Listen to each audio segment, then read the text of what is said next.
अनुप्रिया, अनुप्रिया को जल्दी से। अनुप्रिया जी, ये तो तय है कि जो एग्जिट पोल आए हैं वो एनडीए के लिए बहुत 400 प्लस का आंकड़ा दे रहे हैं, लेकिन अगर मैं बिहार की सियासत के लिहाज से देखूं तो उसमें जेडीयू को नुकसान हुआ है। उस नुकसान की वजह आप क्या मान रहे हैं? ये जो नीतीश जी की बार बार पलटी मारना है उस वजह से हुआ है?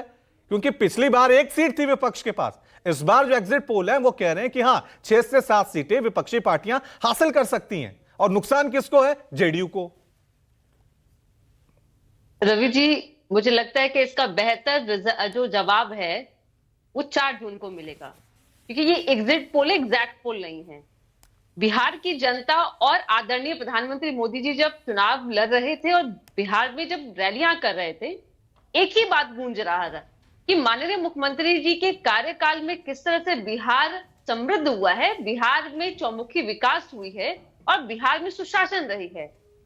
आप जिन सीटों की बात कर रहे हो, मैं आज फिर कह रही हूं, मात्र 1 से 2 दिन पीछे हम लोग आगे हैं, लेकिन जो रिजल्ट आएंगे वो 40 की 40 एनडीए के खाते में नजर आएगा। क्यों आएगा? क्योंकि बिहार की जनता चुनाव इसलिए लड़ रही थी ना, कि चुनाव पार्टियां जरूर थी, लेकिन बिहार की जनता अपने लिए चुनाव लड़ रही थी, और चुनाव में जीत सुनिश्चित एनडीए को इसलिए देने के लिए मजबूर थी क्योंकि सामने जो एक दल था वह ऐसा है कि दलदल है बिहार के लिए, क्योंकि बिहार को उनके माता पिता के शासनकाल में बिहार को सिर्फ बदनामी दी है, बिहार को गरीबी दी है, बिहार में जंगल राज दिया था।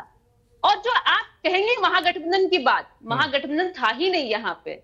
अगर महागठबंधन होता तो कांग्रेस की यह बुरी स्थिति यहां नहीं होती कि उनकी पारंपरिक सीटों पे उनको चुनाव लड़ने नहीं दिया गया। और सिर्फ बिहार की यह बात नहीं है रवि जी, जितने भी महागठबंधन के नेता हैं वो एक दूसरे को, चाहे दिल्ली हो, चाहे वो पंजाब हो, चाहे वो उत्तर प्रदेश हो, चाहे वो वेस्ट बंगाल हो, कहीं पे भी वो एक दूसरे के साथ में नहीं थे। यही एक मुद्दा था देश की जनता के लिए। लेकिन अनुप्रिया जी, अगर हम बिहार के लोकसभा चुनाव प्रचार को देखें एनडीए को, तो शुरुआत में नीतीश जी मोदी जी के साथ है, लेकिन बाद में नीतीश जी गायब हो गए। अब बीजेपी ने गायब किया, क्यों किया ये अलग बात है, लेकिन ये भी तो मानेंगे ना, अगर ये एग्जिट पोल जो संकेत दे रहे हैं उसके मुताबिक नीतीश जी के नाम पे वोट नहीं पड़ा है, जो वोट पड़ा है सिर्फ मोदी जी के नाम पे वोट पड़ा है।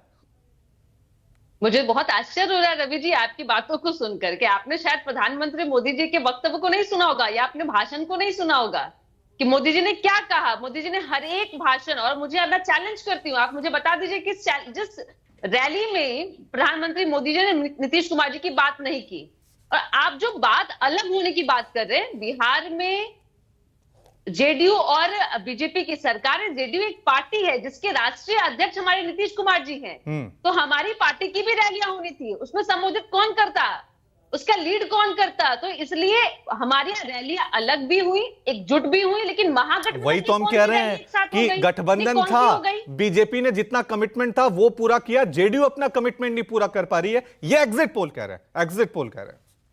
मैं फिर कह रही हूं कि आज 40 की 40 सीट जब एनडीए जीतते नजर आएगी, शायद आप ही होंगे वो कहते नजर आएंगे। ठीक है, चलिए कोई तो इस बीच हम देख रहे हैं कि आपका कोई ना कोई विचार जो है वो कांग्रेस से मिल पा रहा है। कांग्रेस भी कह रहे हैं कि 4 जून को जब नतीजा आएगा वो एग्जिट पोल से इतर होगा, और आप एनडीए के सहयोगी हैं जेडीयू के, आप भी कह रहे हैं कि नतीजा कुछ और आएगा। इस मामले में तो मैच खा रहा है।